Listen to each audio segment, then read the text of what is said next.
Well, Mom, you had so many aunts and uncles and cousins growing up there in Dallas, and I can't keep them all straight. So I'd like you to talk a little bit today about your Lewis relatives, if you would.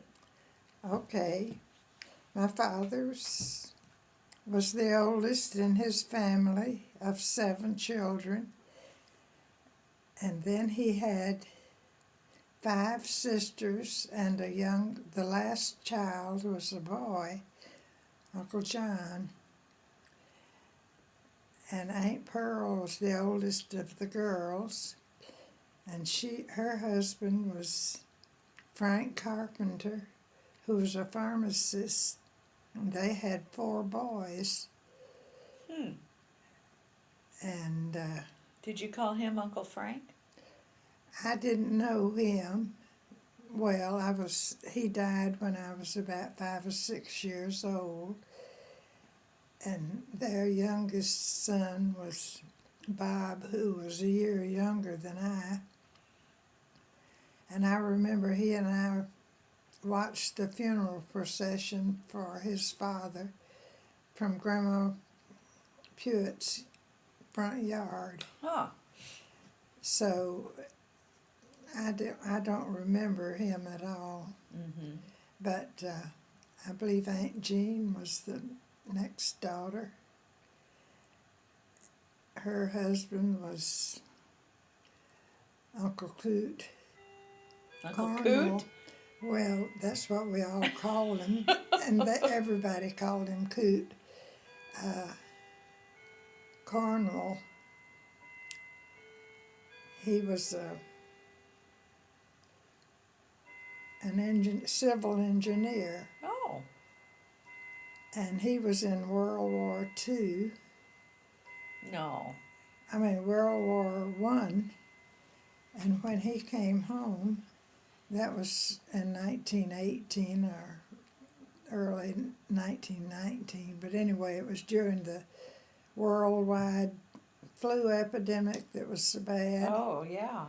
So all these soldiers returning from Europe were at Fort Dix in New Jersey on their way home, and they were told to stay there a while because of the epidemic. Uh-huh.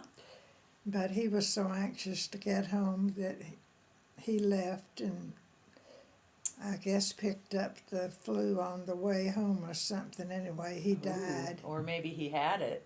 Yeah, or something. I don't Yeah. know, but he died.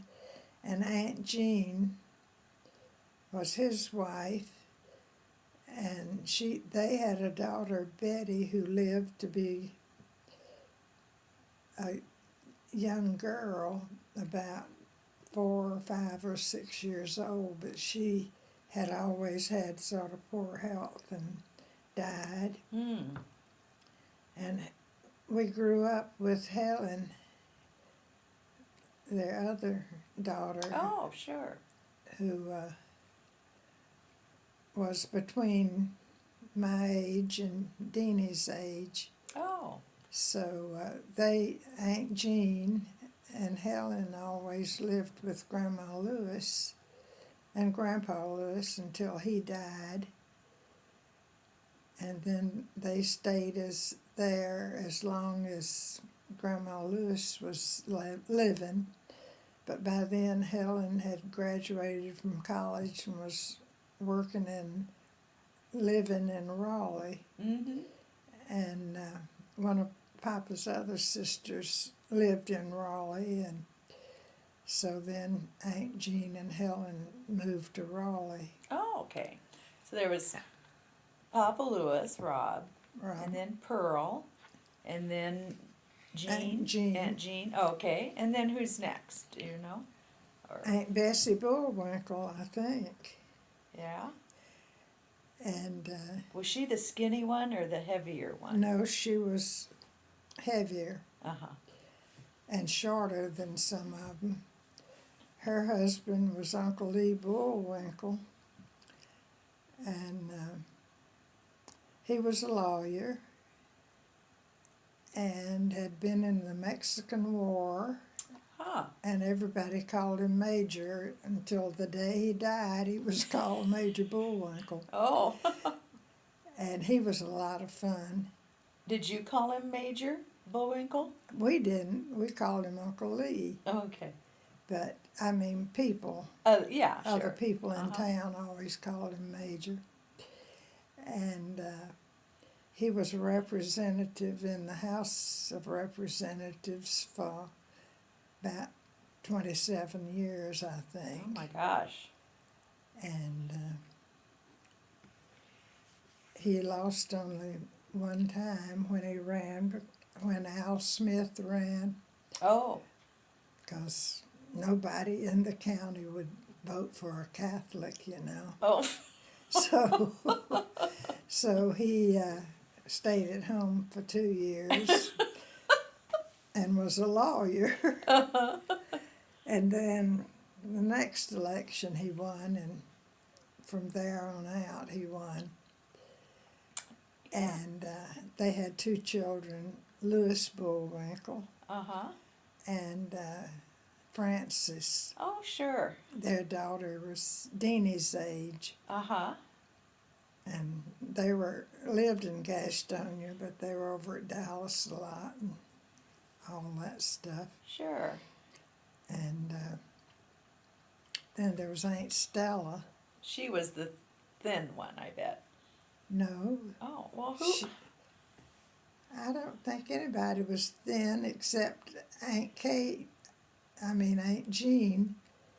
Huh. After she got midlife diabetes, Oh. she and Aunt Kate both got it.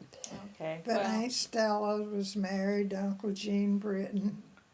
He had an insurance agency, and she worked in his office all the time. They didn't have any children, but she had a big Buick touring car, and she could drive it and he couldn't. Oh.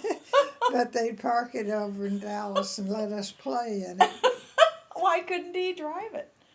He just never did learn to. Oh. Oh. But we had one cousin who used to come on Sundays to visit down there, and the wife could steer, but her husband always Worked the pedals? changed gears. Oh. No, she did the pedaling and steering, and he changed gears. Oh, okay. Who was that? Oh, that was some cousins from up at Bessemer City. Oh, okay. But Oh, if she wanted to stay down at Grandma Lewis's to visit, and he wanted to go out to our house, I don't know how they worked that out. He must have had to walk because he couldn't drive. Okay, so after Aunt Stella, 'cause There was Aunt Kate. She was Uh-huh. the youngest daughter, and she taught school and taught down in Raleigh for a while, and married Clem Holding. We always called him Uncle C because he had a brother they called G. oh, I've forgotten what his name was, but their sister was Ethel, and she was always called E. oh, really? So Uncle C and Aunt Kate, he was a lawyer in Raleigh. They lived down there. Had one daughter, and she was about my brother Tom's age. Mm-hmm. And she was married and had 2 little boys. And she noticed when the younger boy was, just about 4 months old, Yeah. that it got her arms started aching when she'd pick him up. Oh. And it turned out she had bone cancer. Oh, foo. So she didn't live very long after that, Oh, which was sad. that is sad. Yeah.